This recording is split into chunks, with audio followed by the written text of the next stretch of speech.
Hi, പുതിയൊരു വീഡിയോയിലേക്ക് എല്ലാവർക്കും സ്വാഗതം. അപ്പോൾ നമ്മൾ ഇന്ന് പറയുന്നുണ്ടല്ലോ, നമ്മളൊരു സെക്കൻഡ് ഹാൻഡ് ഓട്ടോ വാങ്ങുമ്പോൾ നമ്മൾ എന്തൊക്കെ കാര്യങ്ങൾ ശ്രദ്ധിക്കണം. ഞാനിപ്പം ഈ ഓട്ടോ വാങ്ങിച്ചിട്ട് 4 വർഷത്തിന് മേലെയായി. ഞാൻ മേടിച്ച ഓട്ടോ ആൽഫ ഓട്ടോയാണ്. ഞാൻ എടുത്തത് തൊടുപുഴയിൽ നിന്നാണ്. അപ്പം 4 വർഷമായിട്ടാണ് ഞാൻ ഈ ഓട്ടോ മേഖലയിലുണ്ട്. ഞാനൊരു സെക്കൻഡ് ഹാൻഡ് വണ്ടിയാണ് എടുത്തത്.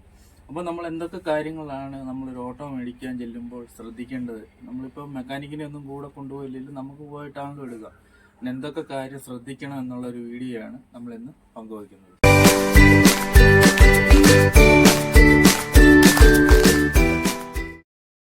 അപ്പോൾ നമ്മൾ ഫസ്റ്റ് നമ്മൾ ഓട്ടോ വാങ്ങാനായിട്ട് ചെല്ലുമ്പോൾ ആദ്യമായിട്ട് നമ്മൾ ചോദിക്കേണ്ട ബുക്കും പേപ്പറും കാര്യങ്ങളും എല്ലാം ഉണ്ടോ, ഇൻഷുറൻസ് ഉണ്ടോ, ടാക്സ് ഉണ്ടോ, പെർമിറ്റ് ഉണ്ടോ, പിന്നെ നമ്മുടെ ഇങ്ങനെയുള്ള കാര്യങ്ങളൊക്കെ ആദ്യം ചോദിക്കണം. വണ്ടി വിൽക്കാൻ ഉദ്ദേശിക്കുന്നവർ ഒരു 30% ആളുകളും പേപ്പർ ഭാഗങ്ങളെല്ലാം കറക്റ്റാക്കിയായിരിക്കും നമുക്ക് വണ്ടി തരാൻ ഉദ്ദേശിക്കുന്നത്. അപ്പോൾ നമ്മൾ ആദ്യമായിട്ട് തിരക്കേണ്ടത് ഇതെല്ലാ സാധനങ്ങളും നമുക്ക് ഓടാനുള്ള സാധനങ്ങളെല്ലാം ഉണ്ടോ എന്നുള്ളതാണ് ആദ്യം നോക്കേണ്ടത്. അടുത്ത ഒരു കാര്യം എന്ന് പറഞ്ഞു കഴിഞ്ഞാൽ, വണ്ടി നമ്മളെപ്പോഴും ഒരു ടെസ്റ്റ് ചെയ്ത വണ്ടി മാത്രമേ നമ്മൾ വാങ്ങാൻ തയ്യാറാവുള്ളൂ. എങ്ങനെയായാലും ഒരു 3-4 മാസം നമുക്ക് കിട്ടണം. എങ്കിലും നമ്മളിപ്പം എല്ലാവരും എക്സ്പീരിയൻസ് ഉള്ള ആളുകളല്ലായിരിക്കും. കുറച്ചൊക്കെ നമ്മൾ വണ്ടി ഒന്ന് ഓടിക്കുകയോ എടുക്കുകയൊക്കെ ചെയ്ത് കൈയൊക്കെ ഒന്ന് നന്നായിട്ട് തെളിഞ്ഞതിന് ശേഷം നമ്മൾ സ്റ്റാൻഡിലോട്ട് പോകുന്നതായിരിക്കും കൂടുതൽ നല്ലത്. അടുത്തൊരു കാര്യം എന്ന് പറഞ്ഞാൽ, വണ്ടി നമ്മൾ വാങ്ങാൻ ചെല്ലുമ്പോൾ വണ്ടിക്ക് നമുക്ക് സ്റ്റെപ്പിനി ഒരെണ്ണം എക്സ്ട്രാ ഉള്ളതാണ്. അത് നമ്മൾ ഇതുണ്ടോ എന്ന് നോക്കണം. അതിനുശേഷം നമ്മൾ ഈ ടയറൊക്കെ മാറാൻ ഉപയോഗിക്കുന്ന ഒരു സംഭവം ഉണ്ടല്ലോ, ഈ ജാക്കി, അതുണ്ടോ എന്ന് ചെക്ക് ചെയ്യണം. ഇങ്ങനെയുള്ള കാര്യങ്ങളൊക്കെ, വണ്ടിക്ക് അത്യാവശ്യമുള്ള കാര്യങ്ങളൊക്കെ നമുക്ക് ഈ വണ്ടിയിലുള്ളതാണ്. അതൊക്കെ ചിലരൊക്കെ മാറ്റി വെച്ചിട്ടേ തരത്തുള്ളൂ. അപ്പോൾ നമ്മൾ ഇതൊക്കെ സാധനങ്ങളൊക്കെ ഉണ്ടോയെന്ന് എല്ലാം തിരക്കിയതിന് ശേഷം മാത്രമേ ഒരു വണ്ടി നമ്മൾ വാങ്ങാവൂ. അതിനുശേഷം മെയിനായിട്ട് നമ്മൾ നോക്കേണ്ട ഒരു കാര്യമുണ്ട്, വണ്ടിയുടെ കണ്ടീഷൻ. വണ്ടിയുടെ കണ്ടീഷൻ എന്ന് പറഞ്ഞാൽ നമ്മുടെ അപ്പോൾസറി വർക്ക്, പിന്നെ നമ്മുടെ ഈ തട്ട് കാര്യങ്ങളൊക്കെ നമ്മൾ പക്കയാണോ എന്ന് നോക്കണം. മിക്കവാറും നമ്മൾ ഈ ആലപ്പുഴ സൈഡിൽ നിന്നൊക്കെ മേടിക്കുന്ന വണ്ടികൾക്ക് കൂടുതൽ ഈ വെള്ളത്തിലൊക്കെ ഓടുന്ന കാരണം ഇത് തുരുമ്പ് കാണും. കണ്ടോ, ഇതാണ് എൻ്റെ വണ്ടി. ഇതൊരു 2013 മോഡൽ വണ്ടിയാണ്. 2013 മോഡൽ വണ്ടി എന്ന് പറഞ്ഞാൽ 7 വർഷവും കൂടെ ഇനി നമുക്ക് സുഖമായിട്ട് ഓടിക്കാം. 7 വർഷവും കൂടെ. കണ്ടോ, ഇപ്പം നമ്മുടെ ഈ വണ്ടിയുടെ കണ്ടീഷൻ കണ്ടോ, നമ്മൾ എടുത്തപ്പോഴും ഈ വണ്ടിക്ക് ഈ കണ്ടീഷനിലായിരുന്നു. കണ്ടോ, നല്ല കണ്ടീഷൻ വണ്ടിയാണ്. എടുക്കാൻ ചെന്നപ്പോഴും ഈ മോഡലൊക്കെ തന്നെ ആയിരുന്നു. ഇതുവരെ 4 വർഷമായിട്ട് വലിയ പണിയൊന്നും അപ്പോൾസറി ഒന്നും മാറിയിട്ടൊന്നുമില്ല. നല്ല പെർഫെക്റ്റായിട്ട് കിട്ടിയ വണ്ടിയാണ്. ഇതുണ്ട് ഇതിൻ്റെ ഗ്ലാസ്. നമ്മുടെ ഈ വണ്ടിക്ക് എന്തെങ്കിലും നമ്മൾ എടുക്കാൻ ചെല്ലുന്ന സമയത്ത് ഈ ഗ്ലാസ്സിനോ അല്ലെങ്കിൽ സൈഡിനോ എന്തെങ്കിലും ഒരു ചിന്നലോ പൊട്ടലോ ഒക്കെ ഉണ്ടെങ്കിൽ മനസ്സിലാക്കണം എന്തെങ്കിലും ഒരു ഇടി നടന്നിട്ടുണ്ടെന്ന്. നമുക്ക് ഈ വണ്ടി ഇടിച്ചിട്ടുണ്ടെങ്കിൽ നമ്മുടെ ഈ സൈഡൊക്കെ നോക്കുമ്പോൾ കാണാൻ പറ്റും വണ്ടിക്ക് കണ്ടീഷൻ എങ്ങനെയുണ്ട്. അത് കാരണം അപ്പോൾ നമ്മൾ വണ്ടി എടുക്കാൻ ചെല്ലുമ്പോൾ നമ്മുടെ വണ്ടിയുടെ ഫ്രണ്ടും ബാക്കും എഞ്ചിൻ തട്ടുമൊക്കെ നന്നായിട്ട് നോക്കണം. ഇത് കണ്ടോ, അതായത് നമ്മുടെ വണ്ടിയുടെ കണ്ടീഷൻ കണ്ടോ, 2013 മോഡൽ വണ്ടിയാണ്. കണ്ടോ, അതുപോലെ തന്നെ നമ്മൾ വണ്ടി സ്റ്റാർട്ട് ചെയ്ത് കഴിയുമ്പോൾ നമ്മുടെ ലൈറ്റും സൈഡിലത്തെ ലൈറ്റും കാര്യങ്ങളും ഇതെല്ലാം നമ്മൾ ഇട്ട് നോക്കണം. ഇനി അതൊന്ന് നമുക്കൊന്ന് കാണിച്ചു തരാം ഏതൊക്കെയാണ് നമ്മൾ ചെക്ക് ചെയ്യേണ്ടതെന്ന്.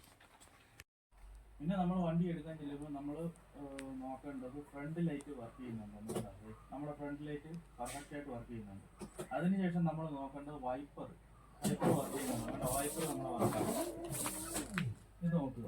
ഇതിനുശേഷം നമ്മുടെ സൈഡിലത്തെ ലൈറ്റും ഇതൊക്കെ വർക്ക് ചെയ്യുന്നുണ്ട്. ഇൻഡിക്കേറ്റർ അത് വർക്ക് ചെയ്യുന്നുണ്ട്. കേട്ടോ, 2 സൈഡിലൊക്കെ നോക്കുക. ഇനി നമുക്ക് നോക്കേണ്ടത് നമ്മുടെ ഫ്രണ്ട് തട്ടും ഇഞ്ചൻ തട്ടുമാണ്. അത് നമുക്ക് നോക്കാം. അപ്പോൾ നമ്മൾ അടുത്തത് നമ്മൾ ശ്രദ്ധിക്കേണ്ടതെന്ന് പറഞ്ഞാൽ നമ്മുടെ വണ്ടിയുടെ തട്ടുഭാഗം ക്ലിയർ ആണെന്ന് എപ്പോഴും നമ്മൾ ശ്രദ്ധിക്കണം. മിക്കവാറും വണ്ടികളുടെയൊക്കെ തുരുമ്പും കാര്യങ്ങളൊക്കെ ആയിരിക്കും. നമ്മുടെ വണ്ടി നമ്മൾ എടുക്കാൻ ചെന്നപ്പോൾ നമ്മൾ തട്ടും കാര്യങ്ങളൊക്കെ നമ്മൾ പെർഫെക്റ്റ് ആണെന്ന് നമ്മളൊന്ന് നോക്കി. നമ്മുടെ തട്ടിപ്പോൾ ഒന്ന് കാണിച്ചു തരാം. ഞാൻ ഈ വണ്ടി എടുത്തിട്ട് ഇന്ന് വരെ ഈ തട്ട് മാറിയിട്ടില്ല. കണ്ടോ, നല്ല ക്ലിയർ ആയുള്ള തട്ടാണ്. ഇത് കണ്ടോ, ഈ തട്ട് കണ്ടോ, നല്ല തട്ടാണ്.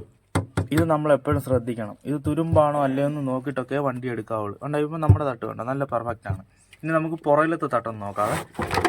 ഇനിയിപ്പോൾ അടുത്ത് നമ്മൾ ശ്രദ്ധിക്കേണ്ടത്, നമ്മൾ ഈ പുറകിലത്തെ തട്ടുണ്ടല്ലോ, ഇതും നമ്മൾ ശ്രദ്ധിക്കണം. പുറകിലത്തെ തട്ടും നമ്മൾ നോക്കണം നന്നായിട്ട്, ഇത് തുരുമ്പോ കാര്യങ്ങളൊക്കെ ഉണ്ടെന്ന്. നമ്മൾ അത് കണക്ക് തന്നെ ഈ ഓയിൽ നമ്മളൊരു മാസം കൂടുമ്പം ഒന്ന് തേച്ച് വിട്ട് കഴിഞ്ഞാൽ ഈ എൻജിൻ തട്ട് നല്ല ക്ലിയർ ആയിട്ട് തന്നെ കിടക്കും, തുരുമ്പൊന്നും അടിക്കാതെ. കണ്ടോ, നമ്മുടെ തട്ട് കിടക്കുന്നുണ്ട്, നല്ലതായിട്ട് കിടക്കുന്നുണ്ട്. നമ്മൾ വണ്ടി എടുക്കാൻ ചെല്ലുമ്പോൾ പ്രത്യേകമായിട്ട് ശ്രദ്ധിക്കേണ്ട ഒരു കാര്യമാണ്, കണ്ടോ വീലുമായിട്ട് ജോയിൻ്റ് ആയ സാധനം.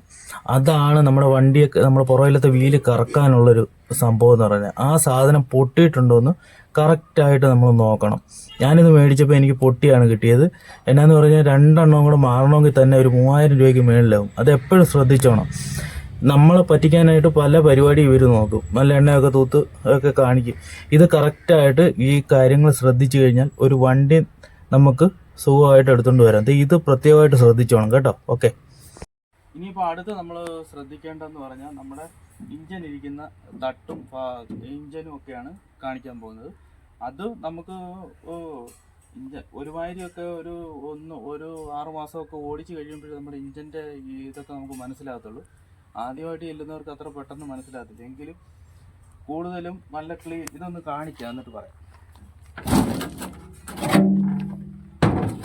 ഇപ്പം ഇത് കണ്ടോ, നമ്മുടെ ഇഞ്ചൻ തട്ട് കണ്ടോ. ഇഞ്ചൻ തട്ട് വലിയ ക്ലീൻ ഒന്നുമില്ല, എന്നാലും കുഴപ്പമില്ല. നമ്മൾ ഈ വണ്ടി മേടിക്കാൻ ചെല്ലുമ്പോൾ ചിലർ നല്ല പക്കയായിട്ട് ക്ലീനാക്കി ഇടും. പക്ഷെ നമ്മൾ വേറൊരു കാര്യം ശ്രദ്ധിക്കേണ്ടതെന്ന് പറഞ്ഞാൽ, ഇതിന് ഓയിൽ ലീക്ക് ഉണ്ടോ എന്ന് കറക്റ്റായിട്ട് നോക്കണം. ഓയിൽ ലീക്ക് ഉണ്ടെങ്കിൽ നമ്മുടെ ഈ തട്ടിനകത്ത് മൊത്തം ഓയിൽ കിടക്കും. ഓയിൽ ലീക്ക് ഉണ്ടോ വണ്ടിക്ക് ഉറപ്പായിട്ടും ഇഞ്ചൻ പണി ഉറപ്പാണ്. അത് എപ്പോഴും നമ്മൾ ശ്രദ്ധിക്കേണ്ട ഒരു കാര്യമാണ്. നമ്മുടെ താഴത്ത് ഓയിൽ ലീക്ക് ചെയ്യുന്നുണ്ടോ എന്ന് നമുക്കൊന്ന് നോക്കണം. പക്ഷേ ഈ വണ്ടിയുടെയൊക്കെ നമ്മൾ പണിഞ്ഞിട്ടേക്കുന്ന കാരണം ഒരു കുഴപ്പമില്ല. പിന്നെ ആദ്യമായിട്ട് നമ്മളൊരു ഓട്ടോ വാങ്ങാൻ ചെല്ലുമ്പോൾ, അല്ലെ ആരുമെങ്കിലുമായിട്ട് നമ്മളൊരു വണ്ടി കാണാൻ ചെല്ലുമ്പോൾ ഈ കാര്യം പ്രത്യേകമായിട്ട് ശ്രദ്ധിച്ചാൽ, ഓയിൽ ലീക്ക് ഉണ്ടെങ്കിൽ ആ വണ്ടിക്ക് ഉറപ്പായിട്ടും എഞ്ചിൻ പണി ഉറപ്പാണ്. അത് പ്രത്യേകമായിട്ട് ശ്രദ്ധിച്ചോണം കേട്ടല്ലോ. നമ്മളിപ്പം ആഴ്ചയിലൊന്നൊക്കെയാണ് ഞാനിപ്പോൾ ഈ വണ്ടിയുടെ ഓയിൽ നമ്മൾ നോക്കുന്നത്. എന്നാന്ന് പറഞ്ഞാൽ നമ്മുടെ ഈ വണ്ടി നന്നായിട്ട് പണിഞ്ഞിട്ടേക്കുന്ന വണ്ടിയാണ്. അപ്പം ഓയിൽ ഒരു കാരണവശാലും ലീക്ക് ആകത്തില്ല. ഓയിൽ ലീക്കുള്ള വണ്ടിക്കാണെങ്കിൽ ഓരോ ദിവസം കഴിയുമ്പോൾ വന്ന് നോക്കുന്നത് നല്ലതാണ്. ഇപ്പം കണ്ടോ, നമ്മുടെ ഈ ഓയിൽ ഇത് കണ്ടോ, പെർഫെക്റ്റായിട്ട് നിൽക്കുകയാണ്, കറക്റ്റാണ്. നമ്മളിപ്പം വണ്ടിയൊക്കെ പണിഞ്ഞിട്ടേക്കുന്ന കാരണം നമ്മൾ ആഴ്ചയിലൊക്കെ ഞാൻ ഓയിൽ നോക്കത്തുള്ളൂ. പുതിയതായിട്ട് നമ്മൾ ഒരു ഓട്ടോ മേഖലയിലേക്ക് വരുന്ന ആളുകൾ എന്നും നോക്കുന്നത് നല്ലതാണ്. നമ്മളൊരു വണ്ടി എടുക്കാൻ ചെല്ലുമ്പോൾ ഈ സംഭവം നമ്മൾ ജാക്കി എന്ന് പറയും, ഈ സംഭവം ഇതുണ്ടായിരിക്കണം. പിന്നെ നമ്മൾക്കൊരു സ്റ്റെപ്പിന് ടയർ അത് ഫ്രണ്ടിലുണ്ട്, അതുമൊക്കെ ഉണ്ടോ എന്ന് കറക്റ്റായിട്ട് ചെക്ക് ചെയ്തതിന് ശേഷം മാത്രമേ ഒരു വണ്ടി എടുക്കാവൂ. അല്ലെങ്കിൽ നമ്മൾ ഇതിനെല്ലാം എക്സ്ട്രാ പൈസ കൊടുത്തു കഴിഞ്ഞാൽ നല്ല തുകയാവും. അപ്പോൾ ഈ കാര്യങ്ങളൊക്കെ ശ്രദ്ധിച്ചു കഴിഞ്ഞാൽ നമ്മൾക്ക് ഒരു 30% ഓട്ടോ വിജയകരമായിട്ട് നമുക്ക് മുന്നോട്ട് കൊണ്ടുപോകാം. ഓക്കെ, ഈ ചെറിയ വീഡിയോ ഇഷ്ടപ്പെട്ടാൽ ലൈക്ക് ചെയ്യാനും ഷെയർ ചെയ്യാനും ഫോളോ ചെയ്യാനും സബ്സ്ക്രൈബ് ചെയ്യാനും മറക്കരുതേ. ബൈ.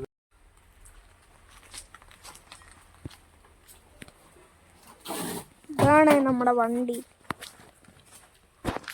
ഞാൻ ഒന്ന് കറക്കി കാണിച്ചു തരാവേ.